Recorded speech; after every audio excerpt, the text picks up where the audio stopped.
Sometimes the most powerful moments in life happen in the most ordinary places. And sometimes it takes just one person to see someone for who they truly are to change everything. What happened in room 204 at Jefferson Middle School on a cold Tuesday morning in November would remind an entire community that kindness isn't just an act, it's a superpower that can transform lives in ways we never imagined. 16-year-old Marcus Thompson sat at his usual spot in the back corner of his 8th grade classroom, carefully arranging his colored pencils in perfect order on his desk. Red, orange, yellow, green, blue, purple.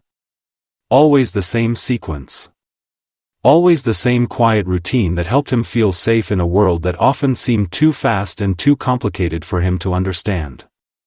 Marcus had Down syndrome, and while his intellectual disability meant he learned differently than his classmates, his heart was bigger than anyone could imagine.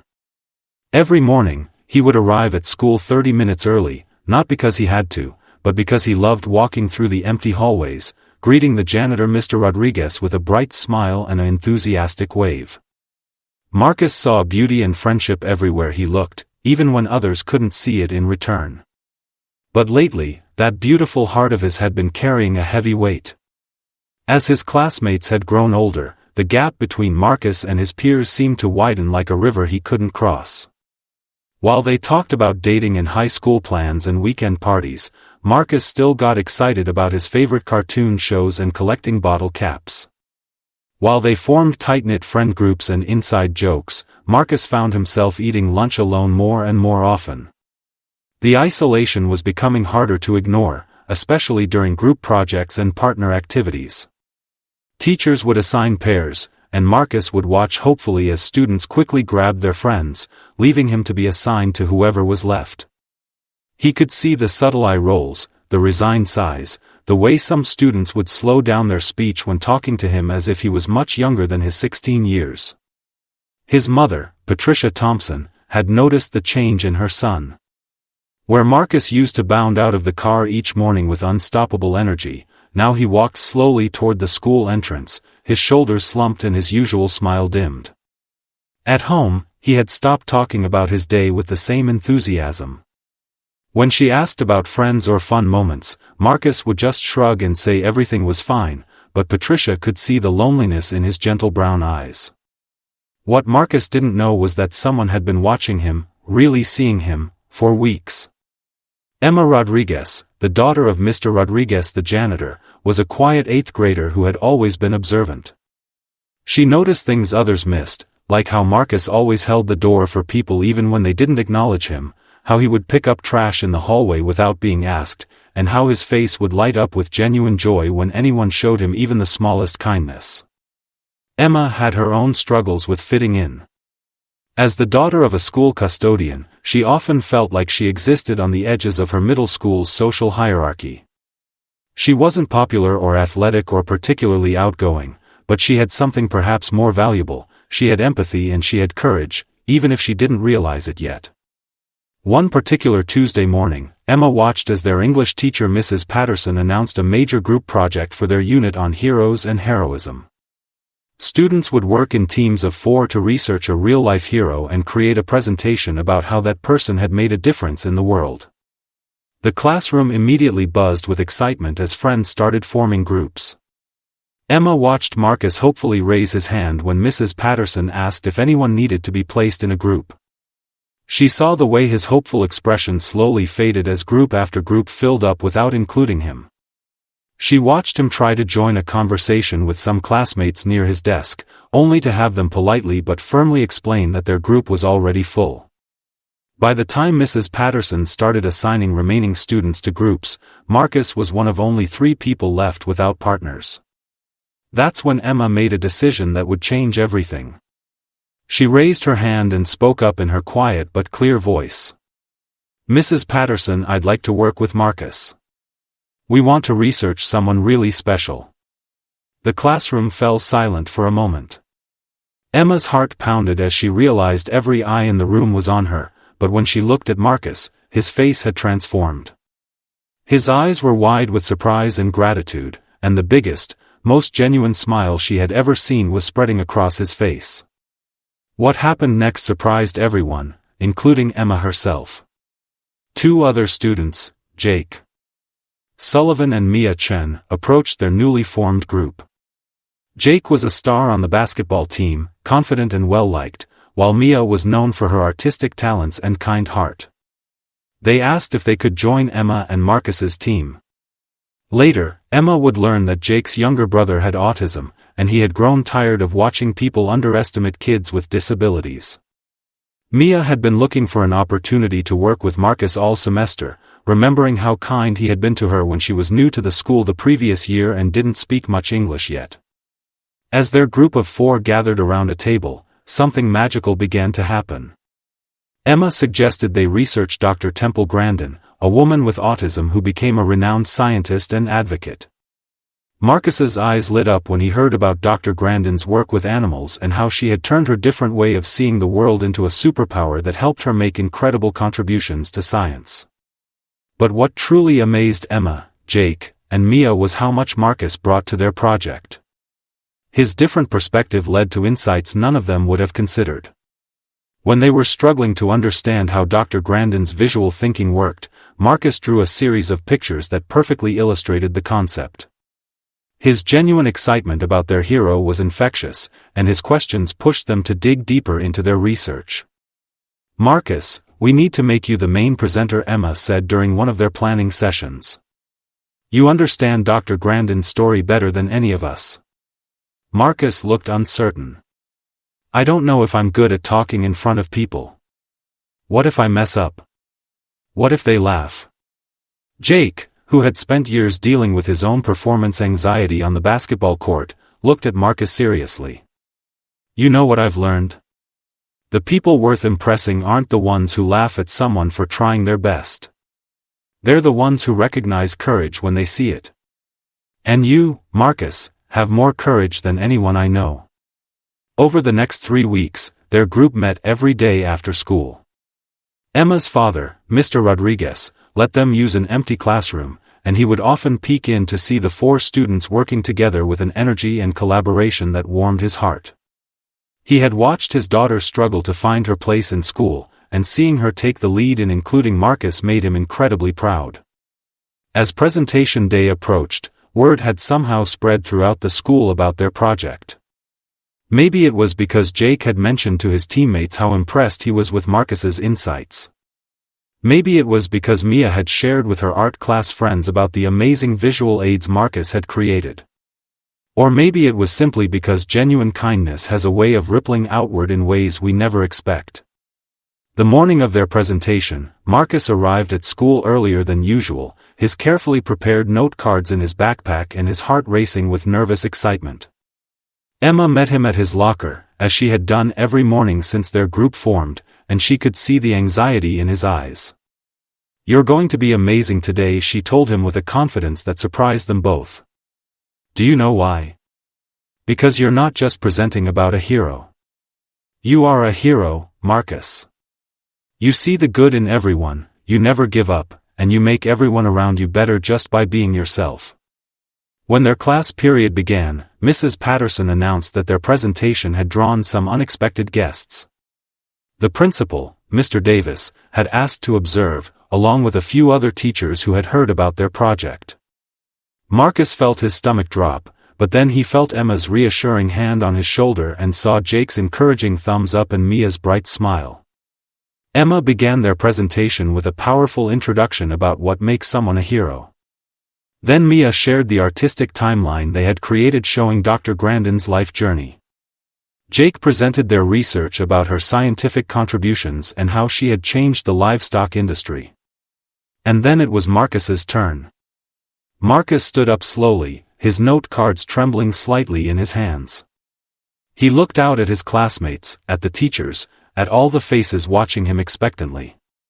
For a moment, the familiar fear of being different, of being judged, threatened to overwhelm him. But then he saw Emma nodding encouragingly, and something shifted inside him. This wasn't about him being different. This was about sharing the story of someone amazing, someone who had shown the world that being different could be a gift. Dr. Temple Grandin once said that the world needs all kinds of minds. Marcus began, his voice growing stronger with each word. She said that what would happen if the autism gene was eliminated from the world? You would have a bunch of people standing around in a cave, chatting and socializing and not getting anything done. The classroom was completely silent, every student hanging on his words. Dr. Grandin thinks in pictures instead of words, Marcus continued, holding up one of his drawings. When she was little, people thought this made her strange. But it actually made her brilliant. She could see things other scientists couldn't see.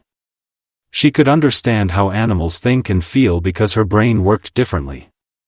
As Marcus spoke about Dr. Grandin's childhood struggles, about how she was bullied and misunderstood, about how she almost gave up on her dreams, his classmates began to see connections they hadn't noticed before. This wasn't just a story about a famous scientist. This was a story about the kid sitting right in front of them, the kid they had overlooked and underestimated. Dr. Grandin said that being different isn't less than Marcus said, his voice filled with passion now. It's just different. And different minds can solve problems that regular minds can't solve. Different hearts can see kindness that regular hearts might miss. Different doesn't mean broken. Different means necessary. When Marcus finished his portion of the presentation, the classroom erupted in applause. But it wasn't polite, obligatory clapping. It was genuine, enthusiastic appreciation for something truly special they had just witnessed. As their group concluded with their final thoughts about heroism and making a difference, something extraordinary happened. One by one, students began to raise their hands with questions and comments. But these weren't the typical after-presentation questions teachers usually had to prompt. These were genuine, engaged responses from classmates who had been truly moved by what they had heard. Sarah Mitchell, one of the most popular girls in class, raised her hand.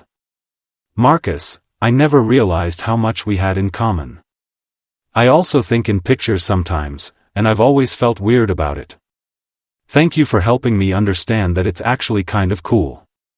David Park, who rarely spoke in class, shared how the presentation had made him think about his own grandfather, who had been different from other adults he knew but had always seen the world in special ways. But perhaps the most powerful moment came when Mrs. Patterson addressed the class after their presentation ended. What you've witnessed today is what real heroism looks like, she said, her voice thick with emotion. It's not just about Dr. Temple Grandin, though her story is remarkable. It's about 4 students who chose to see beyond surface differences to discover something beautiful. It's about courage, the courage to include someone who might be overlooked, the courage to share your authentic self, and the courage to recognize that our differences are what make us strong. After class, something amazing continued to happen. Students approached Marcus in the hallway, not out of pity or obligation, but out of genuine interest in getting to know him better. They asked about his bottle cap collection, laughed at his jokes, and invited him to sit with them at lunch. But the most meaningful moment came a week later, when Marcus found a handwritten note in his locker. It was from Tommy Fletcher, a quiet kid who had always sat alone in the cafeteria. Marcus, the note read, watching you be brave enough to be yourself in that presentation gave me courage to try out for the school play. I got a part. Thank you for showing me that different is powerful. Your new friend, Tommy. Marcus read the note 3 times before carefully folding it and putting it in his backpack next to his collection of encouraging notes from Emma, Jake, and Mia. But this one was special because it showed him something he had never fully understood before, that his courage to be himself didn't just help him. It helped others find their courage too. The ripple effects of that Tuesday morning presentation continued throughout the school year. Emma discovered a confidence she never knew she had and became a leader in the school's peer mentoring program. Jake started a basketball clinic for kids with disabilities, inspired by Marcus's determination and joy. Mia created a series of artwork celebrating neurodiversity that was displayed in the school's main hallway. And Marcus? He began to see himself the way his friends saw him, not as someone who needed to hide his differences, but as someone whose unique perspective made the world a little brighter, a little kinder, and a lot more interesting. The project that had started as a simple assignment about heroes had revealed something profound. heroism isn't about being perfect or fitting in or having special powers. It's about having the courage to be authentically yourself and the wisdom to see the value in others exactly as they are. Marcus still arranged his colored pencils in the same careful order every morning. Red, orange, yellow, green, blue, purple. But now, instead of sitting alone in the back corner, he was surrounded by friends who had learned to see the world through his eyes, a world where kindness wasn't just possible, it was powerful. At the end of the school year, during the 8th grade graduation ceremony, Marcus was chosen by his classmates to give a short speech about their middle school experience. Standing at the podium, looking out at his graduating class and their families, Marcus spoke from his heart about the lessons he had learned. "This year taught me that heroes aren't just people in history books," he said, his voice clear and confident. "Heroes are people who choose kindness when it's easier to walk away. Heroes are people who see the good in others even when it's hidden. Heroes are people who understand that being different isn't something to fix, it's something to celebrate." As Marcus concluded his speech, the entire auditorium rose to their feet in a standing ovation. But the most meaningful moment came when he looked into the audience and saw his mother, tears streaming down her face, holding up a sign that read, "That's my hero." The story of Marcus Thompson and his friends reminds us that sometimes the most powerful transformations happen not when we change ourselves to fit in, but when we find the courage to stand out and the wisdom to help others do the same. It shows us that kindness isn't just a nice gesture, it's a force that can reshape lives, build bridges, and create the kind of world where everyone belongs. In a society that often focuses on differences as dividing lines, Marcus and his friends proved that differences can actually be the foundation for deeper understanding, stronger communities, and more beautiful friendships than we ever imagined possible. If this story touched your heart, please take a moment to like this video and share it with someone who needs to be reminded of their own unique value. Subscribe to Pure Kindness Stories to hear more inspiring tales of ordinary people doing extraordinary things through the simple power of caring for one another. Because in a world that can sometimes feel divided, stories like Marcus's remind us that kindness isn't just nice to have, it's essential for creating the connected, compassionate communities we all deserve to be part of. Remember, you don't have to be famous or powerful to be someone's hero. Sometimes all it takes is seeing someone for who they truly are and having the courage to let them know they matter. Today could be the day you change someone's life simply by choosing kindness. The question is, will you?